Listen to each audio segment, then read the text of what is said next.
the way you were just describing it made me think about that. Think about, is there some sort of mechanism in me that actually, anxiety isn't something I've overcome. It's something which I think is probably how I would have viewed it prior to this conversation.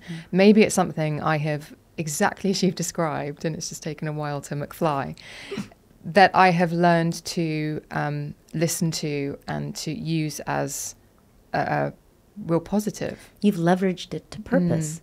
And maybe at those moments that you broke away from the tribe or maybe the herd, you realized that you needed to pursue this purpose. You needed to do something different. And anxiety can help us do that. Whereas an observer might say that's pig-headedness, that's stupidity, that's sort of these things. And it's actually... People have accused me of that as well. Anxiety is my superpower. They're like, actually, you're just very, very stubborn and obnoxious. Okay, well, where does stubborn come into it? Because stubborn is something I've tried to bash out of myself. But that's, no, don't do that. No. And especially as women, too, because, you know, people don't like that. And they don't like us getting angry either. They get scared of us. But they probably should, honestly. Anxiety, because it's this focusing emotion, it's not fear, and it feels like fear, you know, it's very immediate, but anxiety, because it's moving us to pursue goals, it doesn't necessarily broaden us in the moment, it does focus us. So when we're focused on this dream we want to make happen and averting disaster, it helps us pursue goals even when obstacles are really being thrown our way.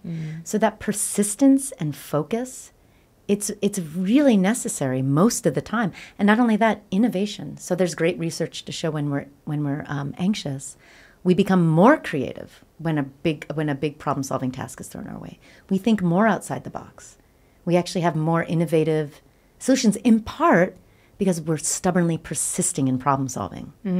Because anxiety, because it's a sort of this cycle, right, where you feel anxious, you want it to go away. And so you take action to make it go away. Now that can be a vicious cycle if you're feeling it as dangerous, you're fleeing from it, you're fearing it, if you're doing those kind of 3 Fs.